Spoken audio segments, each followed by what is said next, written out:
Buongiorno a tutti e benvenuti. Let's start our conference. Welcome, good afternoon to you all. We're here today to meet two representatives from the Slow Food Network in Ukraine.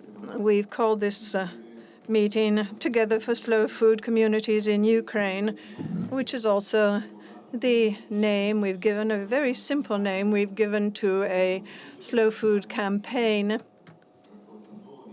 a campaign gathering campaign with the purpose of supporting our communities in Ukraine. Let me introduce the panel. First of all, Katerina Tarasenko, who's a goat farmer and a cheesemaker from Transcarpathia, obviously in Ukraine. Then Yulia Pitenko, who is the coordinator of the Slow Food Network in Ukraine. Marta Messa, who is Slow Food Secretary General of the International Slow Food Association, in fact, the foundation, Slow Food Foundation, that's what we must call it now. And lastly, Marcello Longo, who is the president of Slow Food Puglia.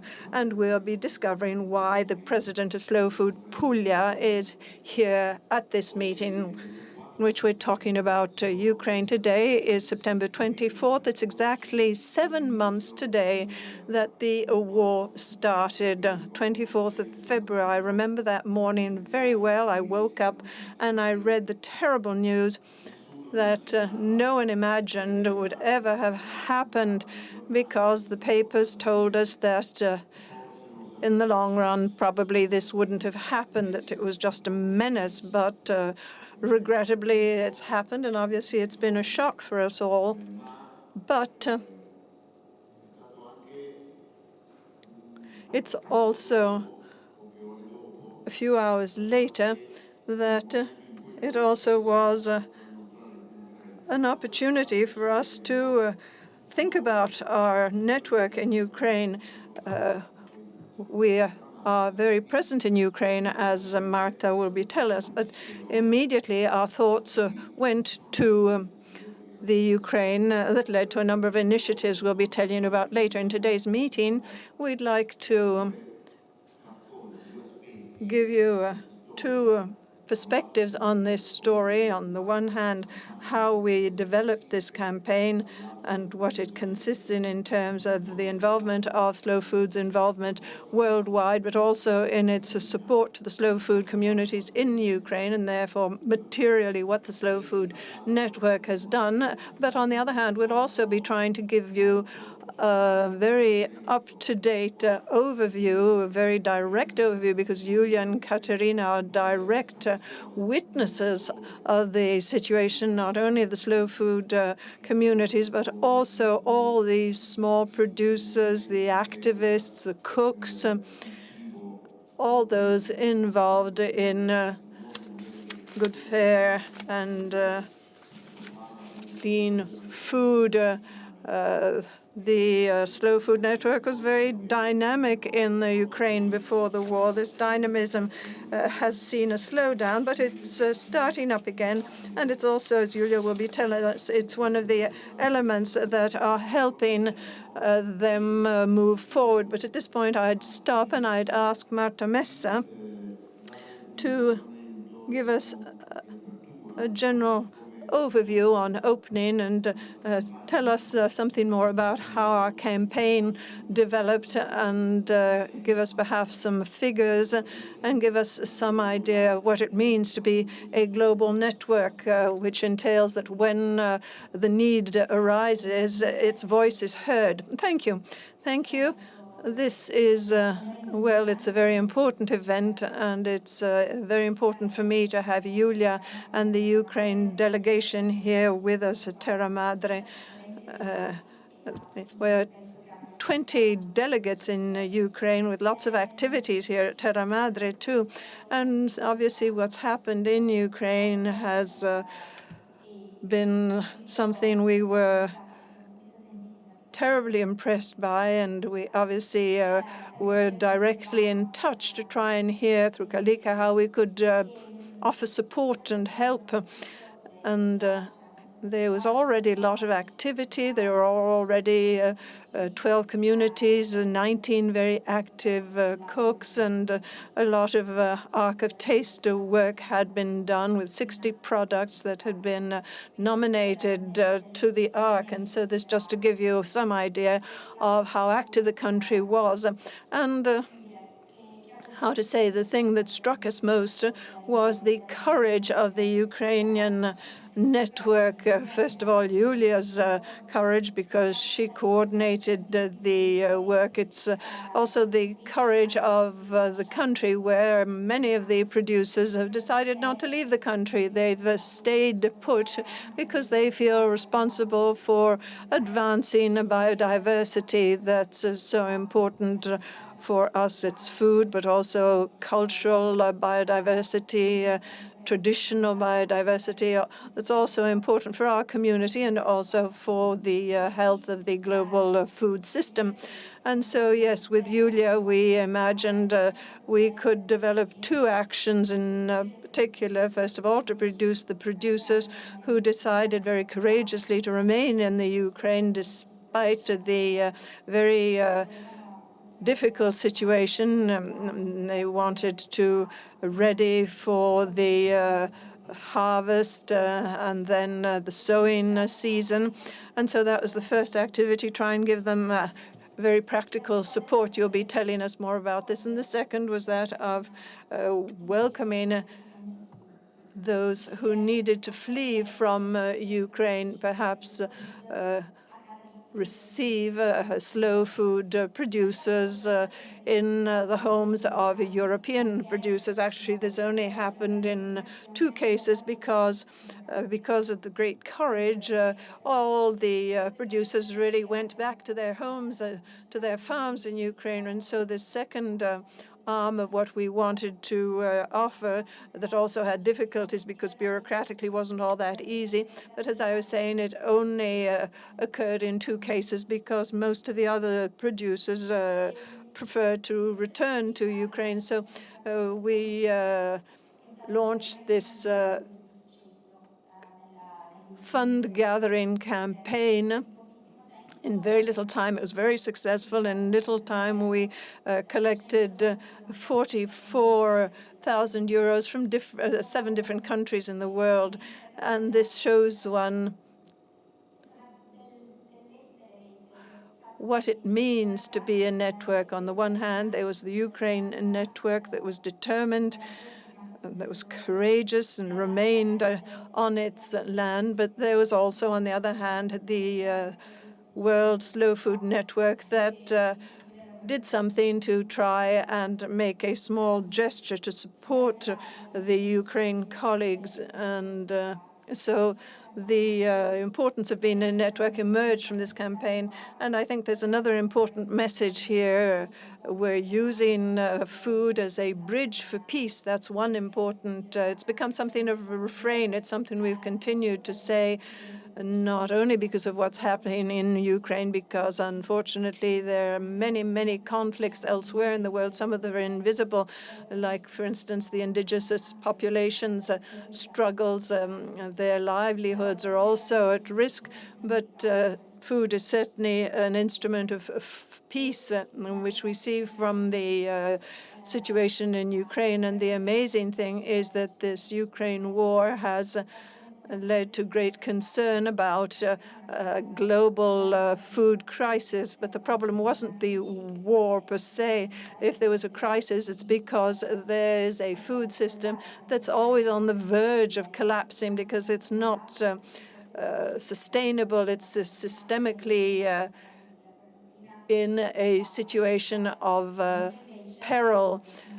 It was just precipitated by the war in Ukraine, whereas instead we've seen great resilience on the ground, serving local communities. And so this great strength and resilience is another strong message, also faced with the battle that we've been carrying forward as Slow Food over the last 30 years. Let me close at this point saying a big thank you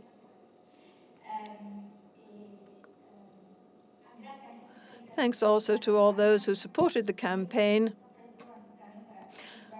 I now have to leave because there's another meeting I have to be at, but I'll ask Roberto and Vika to tell me how the meeting goes. And in any way, be courageous and continue as you've been doing so far. Thank you, Martha.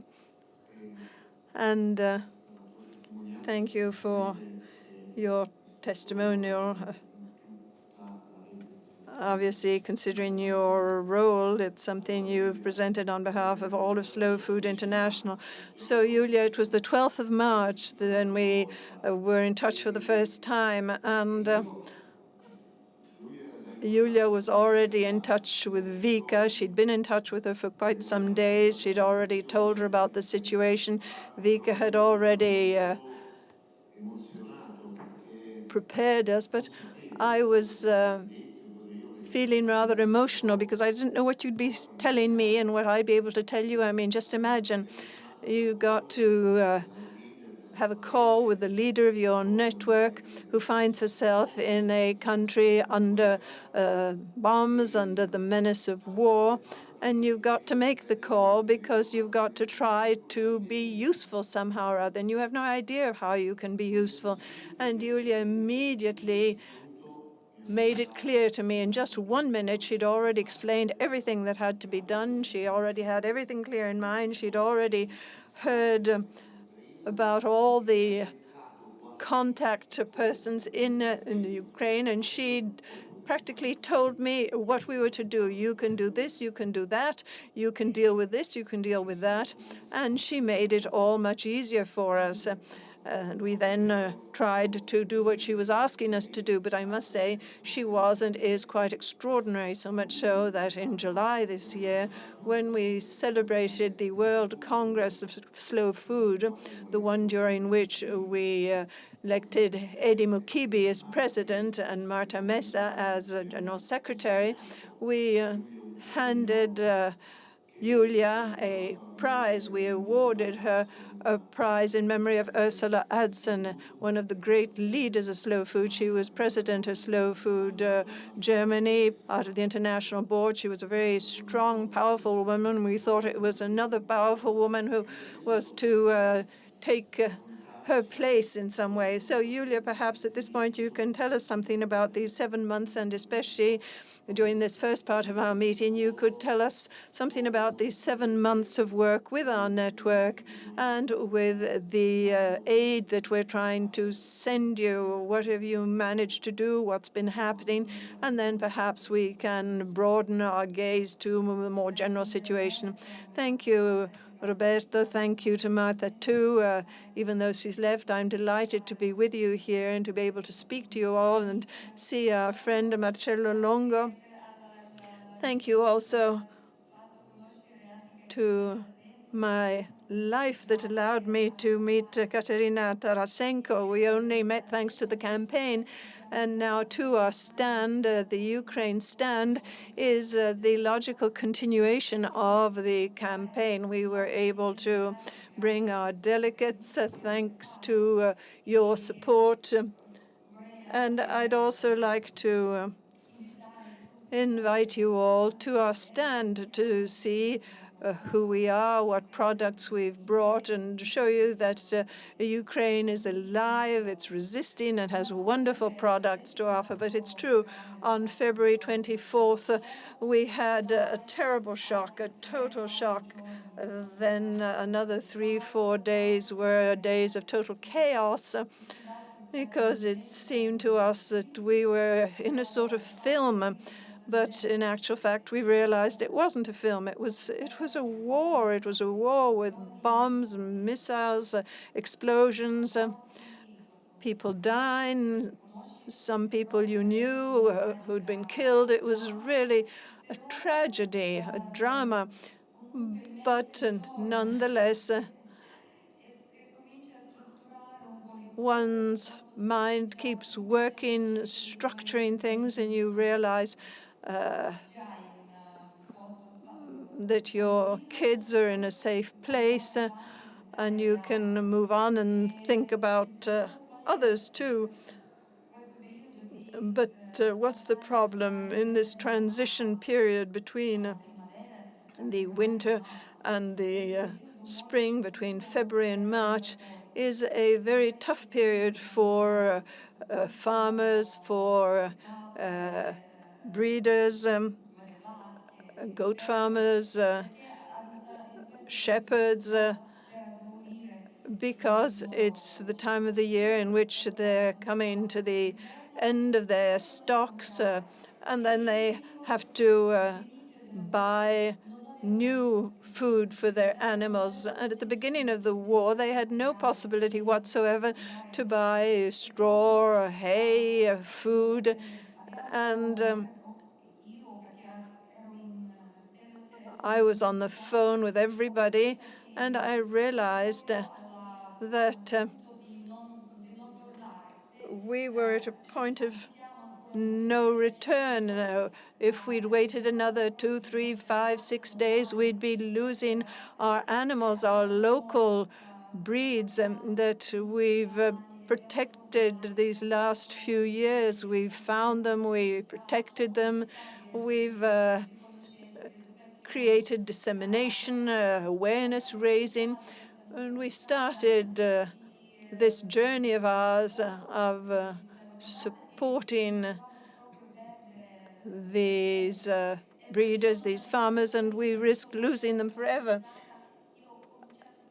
I was a little stressed, but I started this push action. I can remember our first Zoom meetings, our videos. I was crying. They were all our friends from Slow Food International on the Zoom screen, and all of them were crying too. I mean, we've lived some very dramatic times together. However, it was in that period, as always before, I felt I was part of a great family. It was an opportunity for me and for all our people to understand what slow food actually means, what it is. Slow food is a world of solidarity, and it's when you need it that help comes. I don't know how you did it. And together we managed to help many people, many animals, many products. We gave hope, and these 7 months have been really different. We started from total chaos and small initiatives. We sent out a form to fill in for our producers. Yes, we prepared a form in which we were gathering basic information for the producers. Julia had identified, yes, when you're trying to help everyone, you obviously need to do it in a systematic way. If you're a little stressed, obviously you don't understand where the money's going, and we wanted to use the funds that were arriving in the most effective way. So we gave priority to people who had autochthonous local breeds, to those who had greater need in terms of question of death, life or death. We tried to help our researchers, our scientists. I'll show you now the situation they were in. How can I show you the slides?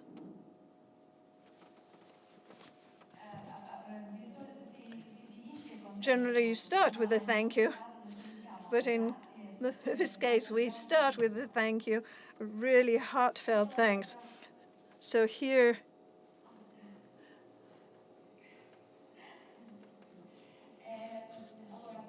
so this is our page. Perhaps you've all seen it, and if you haven't seen it yet, check it out. Here I've written that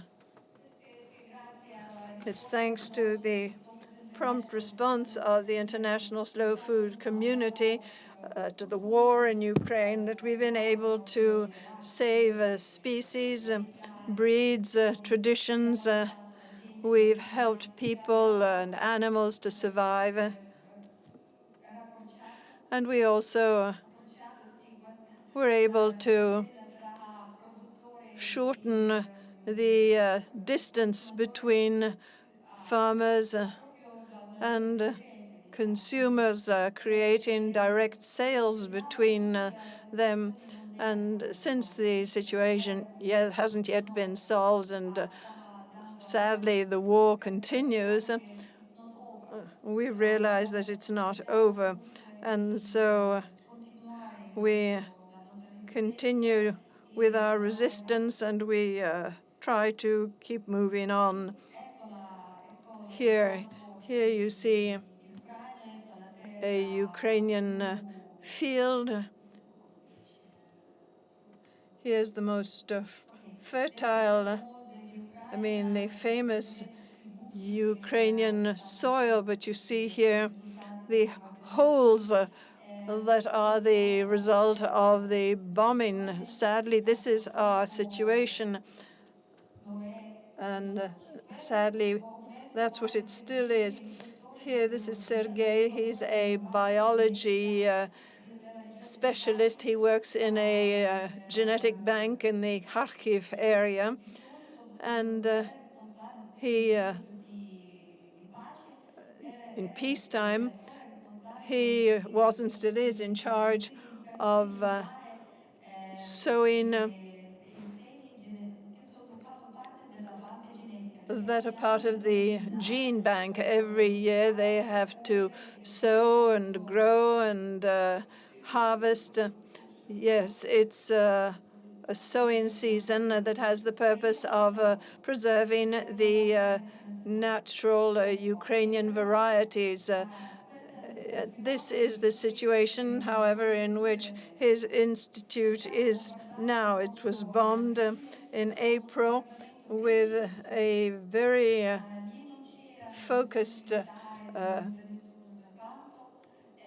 bombing operation. There was nothing military anywhere there. And now he's created a second job for himself. He is a sower. Since these grains that during the summer months were to be harvested, the fields had been mined, and they had to remove the mines and harvest by hand. All the harvesting equipment had been destroyed, and then the tractor drivers, the combine harvester operators,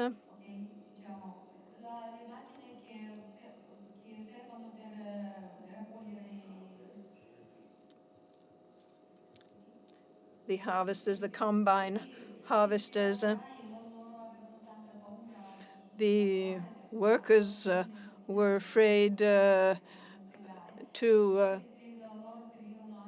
help in the harvest because they were afraid that they might run over a mine. A number of them were already in hospital because of mines exploding.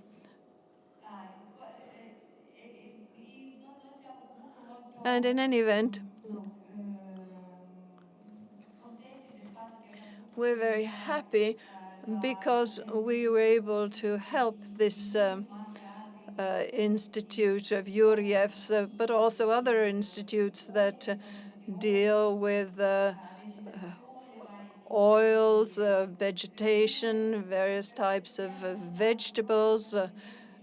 We have a lot of production, agricultural production in the Kharkiv region. This gentleman you see here is delighted because he's a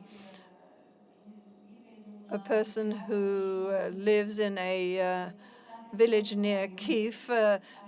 They were occupied by Russian troops who stole everything.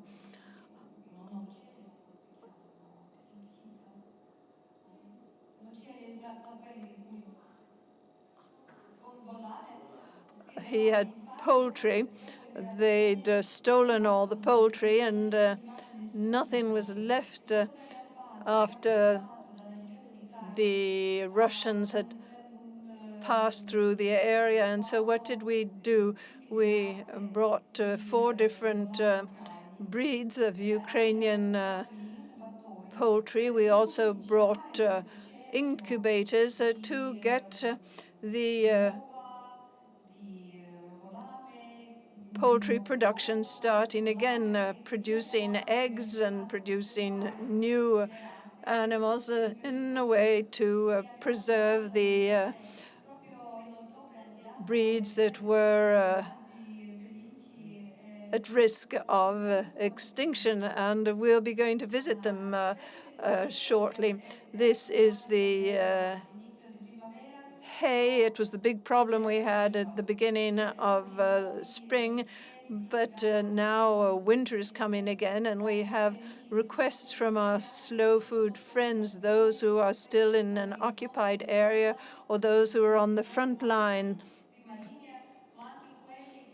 but also those who are in central Ukraine, also in western Ukraine. They all have to prepare for the winter because obviously there are no customers. As we know, slow food products are the ones that have a natural price. It takes a lot of work to produce these products if you're honest and you do things the right way. But if your customers were mothers with children, they've fled. Customers who had money, they've left too. So people who could buy, those who have remained, either they're people who no longer have any money or their wages have been reduced, and they all know that the end isn't in sight and they'll be needing money in the future too. So this food basket has changed.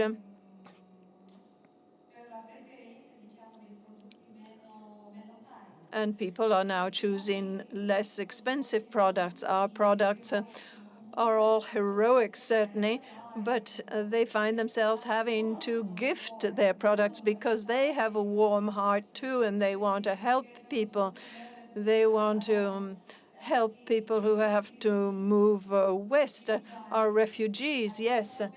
They help our hospitals, they help our civil defense members, because cities, especially Kyiv,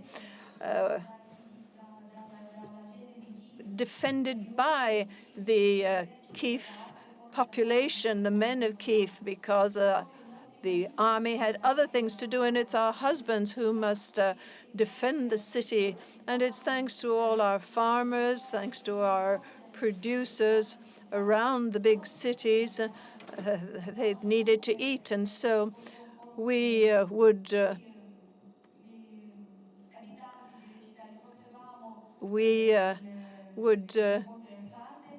take warm food to the producers, and the producers would bring us their produce. And that's what happens in wartime. And so we're trying to help all 3 areas now. We're trying to support them by giving them a little money. Yes, there are lots of them, but we try to help everybody a little at least. Perhaps at this point I can hand over. Yes, fine. So we can hand over to Katerina. I just wanted to underscore another point that perhaps isn't all that clear at first sight, or perhaps, yes, it is, and I apologize if I'm saying something that's obvious to you. Why did we say, together with Julia, let's deal with the situation of small producers, small farmers, and especially biodiversity, autochthonous breeds, and the plants, the seeds, the traditional products of Ukraine. First of all, because obviously this is the mission of Slow Food. If we collect funds and we allocate them generically to feeding the population, I mean, this is something that other organizations are already doing. It's important we keep to our own mission. But the second message is that almost no one has done what we've been doing. Nobody's been really helping the small farmers, the local varieties, the local breeds, and the enormous risk was that in just a few months of war, everything would have been lost. So if some of the farmers of the Slow Food Network hadn't had our support, they would have had to allow their animals to die, and those breeds would have disappeared. And rebuilding the animals of the Ukraine would have occurred basing ourselves on intensive farming breeds, and therefore they would have been a degradation of the food variety of the country. And Julia, I mean, this is one of the points that we were a little embarrassed by. I mean, we wondered how can we tell her that we're going to have to defend the autochthonous breeds, but it's she who told us that that's what had to be done, because otherwise we were going to lose part of the heritage, which we know is a limited heritage, because in Italy, too, it's a traditional but very important heritage. So Katerina, with the help of Julia, who will be translating, because Katerina will speak in Ukrainian, will now hear from Katerina. Дякую за запрошення. Ніколи не думала, що мені буде можливість подякувати керівництву Slow Food безпосередньо в Італії, в Туріні, за ту допомогу, яку нам надали, коли нам було дуже-дуже важко. Vi ringrazio. I'd like to thank you. I never thought I'd have this opportunity to thank everybody, especially the people at the helm of Slow Food International, for the assistance they provided to us. Початок війни для нас був ще в 2014 році. Я уже одного разу переїжджала зі сходу України на захід України. Per me la guerra era iniziata.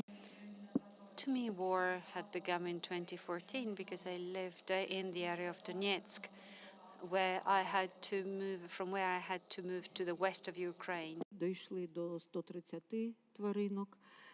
Ho iniziato da una capra e siamo arrivati a 130. І була дуже розвинута туристична локація. E le mie My the place where I used to work, was very well known to tourists and was a tourist destination. So we had started with very little and we had already developed a lot. But now, after February the 24th, now there was a very sharp decline in the number of tourists. Нам прийшлось знову релокувати на іншу територію, з гір виїхати на рівнину, щоб знайти корма для нашого ще більшого стада. visto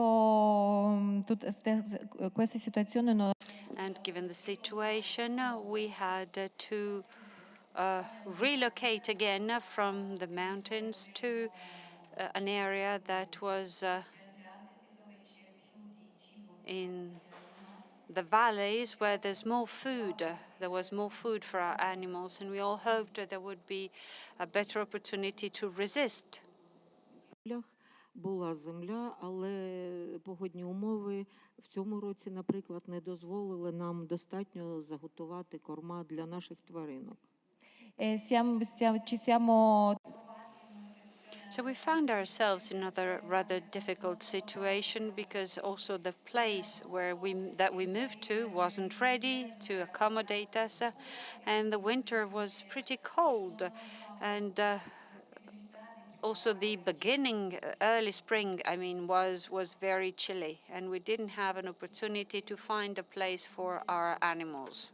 України, і ті, хто на окупованій території, і ті, хто в спокійних зонах, територіях України, але кожен з нас допомагає переселенцям, військовим. Буквально кожен фермер відправляє продукти харчування або бійцям, або тим людям, які потребують в Україні допомоги на сьогодні. È vero che noi tutti i produttori siamo molto And And it is a fact that all the producers are very united now, those who live in central and western Ukraine, as well as those who live in the occupied areas. We all work hard for our communities. And also, we are working hard to send our products free of charge, of course, to hospitals, the army, and anyone who needs food. Завдання і розвивати, утримувати фермерські господарства і допомагати іншим людям. Але це на сьогодні дуже важко, бо наша держава не може дотувати фермерське господарство на сьогоднішній Visto день. che lo Stato non fa donazione And given that the government is not making donations to the sector, they are not really assisting not just agriculture, but the refugees. 70 nel людей. nel suo locale ci sono 60 These people are coming to see us, looking for accommodation. We have 60 now in our place. 22 дитини, молодший 5 місяців. di cui 22 sono bambini. And 22 out of the 60 are children. There's a 5-month-old little girl and a baby girl, and there are lots of people that live on the farm, and they don't have an opportunity to work, and the elderly with the children are also there. I giovani hanno Такі trovato люди не можуть. lavoro, sì, loro The young people who we accommodate did find a job, but these people still need a lot of help.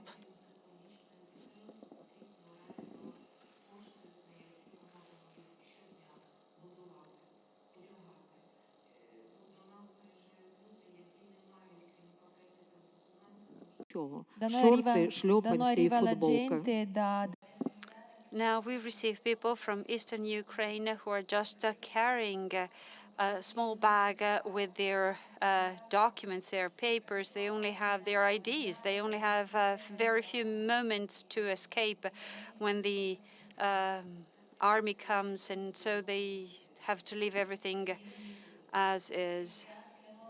And also their homes, in most cases, have been bombed already, bombarded, and so they don't have a place to stay. І господарства, і Perciò наші adesso abbiamo прихистки. questi due problemi che dobbiamo risolvere. So now we have two problems. On the one hand, we need to resist. We needed to go on, keep doing what we've been doing all the time, and also help these people now. У кожного, буквально у кожного з нас стаються трагедії. Буквально, коли я відкривала стенд, я отримала повідомлення, що загинув мій близький друг. Це було позавчора. Altri ieri The day before yesterday, a dear friend of hers died at war. He was part of the army. And now his son is fighting. He's been mobilized as a member of the army since last March. And so we need your help. Наші господарства, щоб перемогти нашого ворога, щоб відбудувати нашу країну. Просто зараз нам дуже важко. sono sicura Дякую. che sono sicura I am pretty sure that we're going to prevail at last. But one day we'll be able to reconstruct, to rebuild our country. But today the situation is really difficult, very serious, and we need help. Thank you.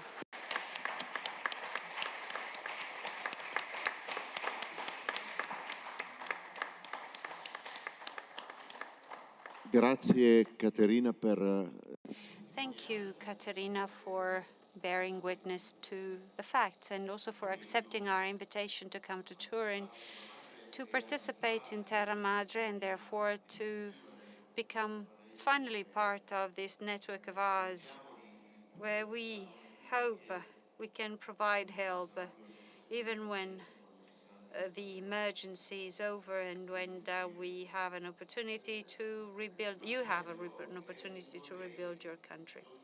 Marcello is one of the representatives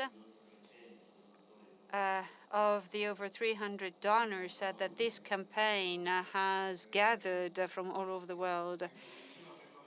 Now, Marta was saying this, we often organize campaigns. In a few days from now, we're going to work to assist the producers, the restaurateurs, and the other people who have businesses in the Marques, the central Italian region that was flooded last week. We have friends, we have eateries and producers whose businesses were totally destroyed. Now, the Ukrainian mobilization was very exceptional, however.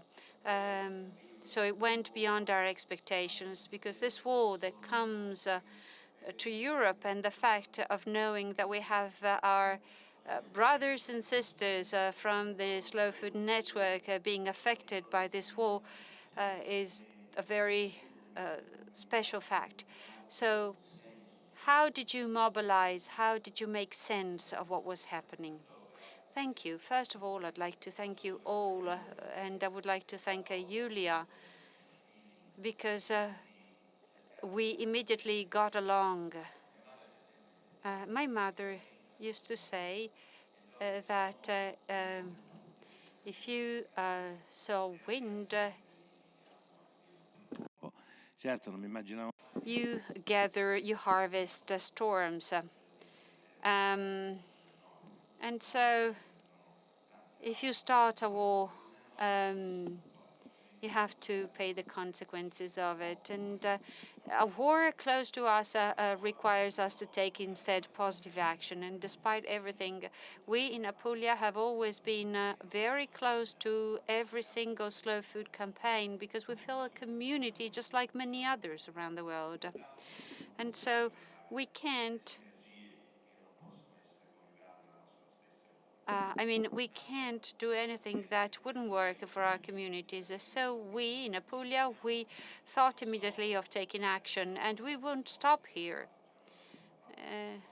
We're not happy with what we've done so far.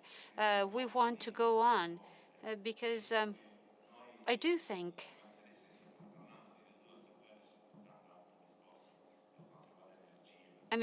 this war is bringing about lots of huge problems, be it an energy crisis.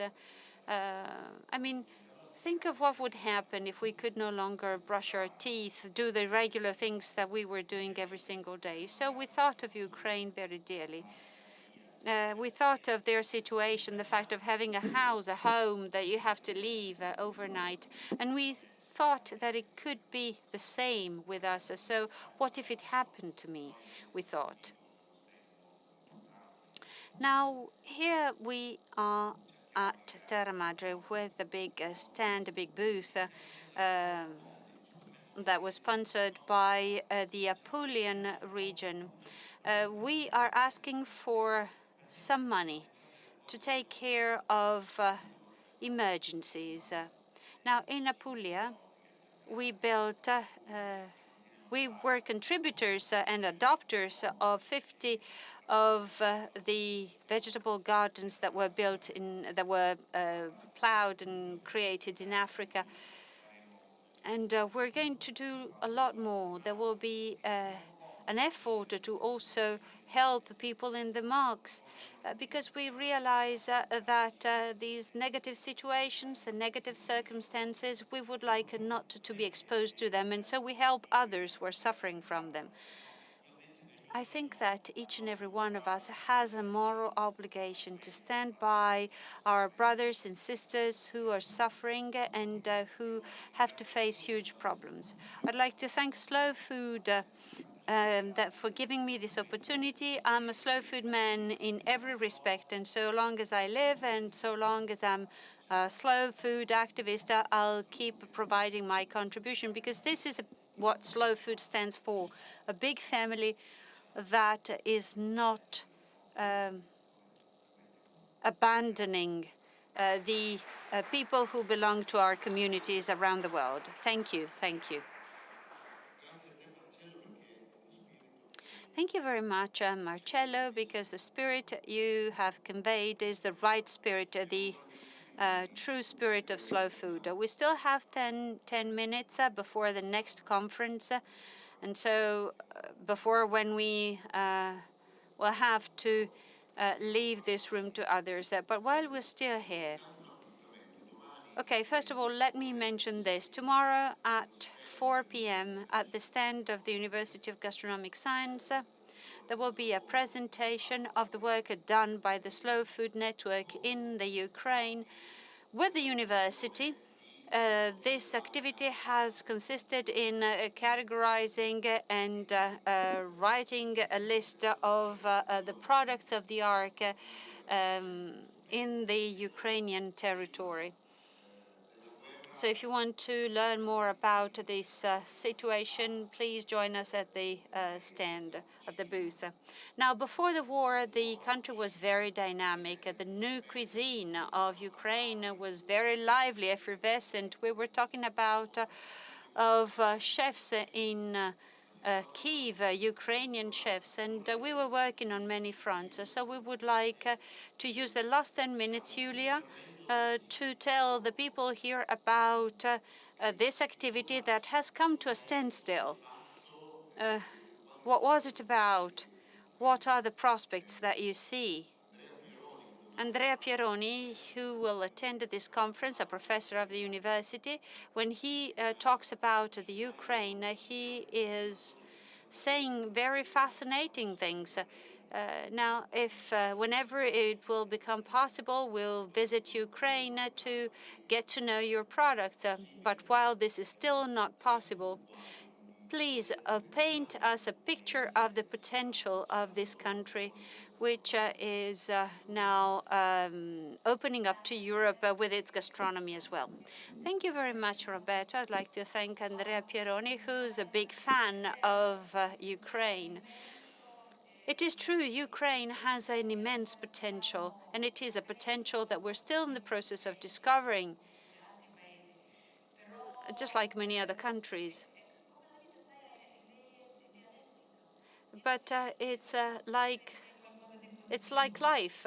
It's like some sort of binomial. Wherever you have a negative, you have a positive. This situation has helped us becoming more united and to show our energy. So we're going to move on with our new projects, not just the Arc of Taste. Before the war, 80 to 90 new products had been added to the list. So we're ready to provide more, to contribute more to that list. We have another 10 to 15 products ready to become part of the list. Another 10 communities are just waiting for the last formal steps before they become members of Terra Madre. We have a project around rye, because everybody says, keeps saying that Ukraine is facing, as everybody knows, there's a wheat crisis, a grains crisis. Most of it is wheat, sunflower seeds, and corn and maize. This is exactly what Marta was talking about. This is not anything new. The crisis was ready. We only had to trigger it. So we're going to move on with this brand new project around rye, because our local grains, are different because they are very resistant. They don't need as many pesticides. It's just like local breeds, animal breeds. And it's an excellent product too. To us, it's very important that together with the press and together with all the members of the Slow Food Ukraine organization, we can move on with this activity of raising awareness at the highest levels. Now, we do believe that all our projects are doable. Thank you. Oh, thank you.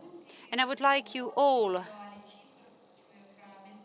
in half an hour at 5 o'clock to join us at the Regeneration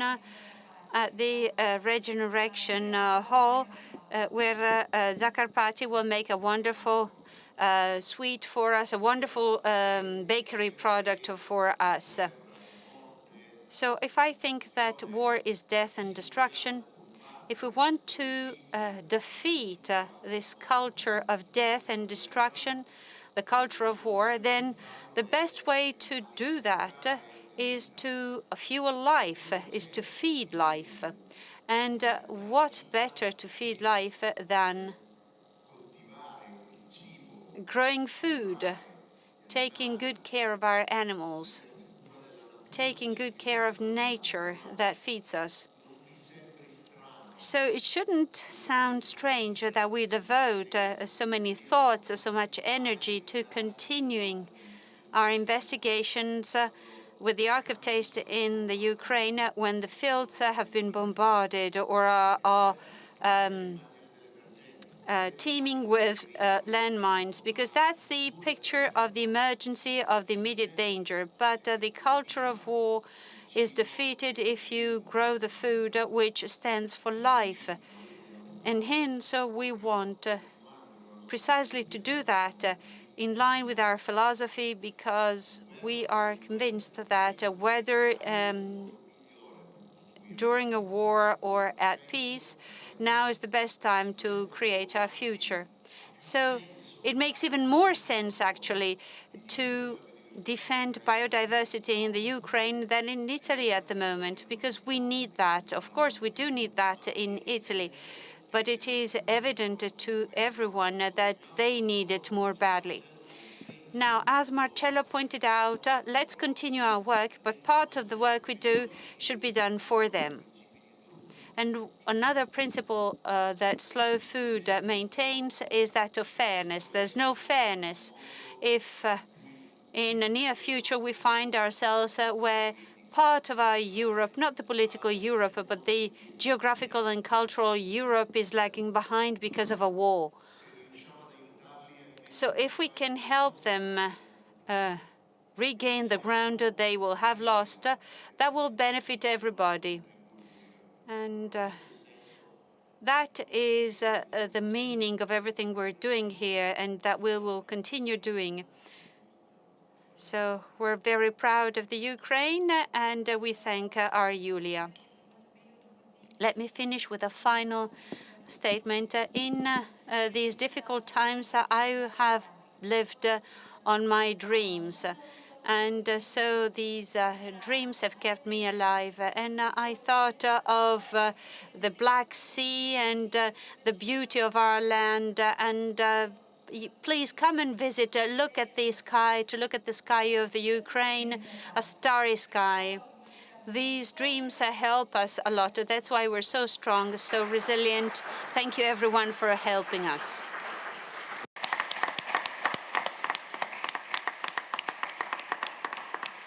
Allora, grazie a tutti e andate. Now, thank you, everyone. Please do visit the stand of the Ukraine, that of Apulia, and all the other activities at the Parco d'Ora. Thank you very much.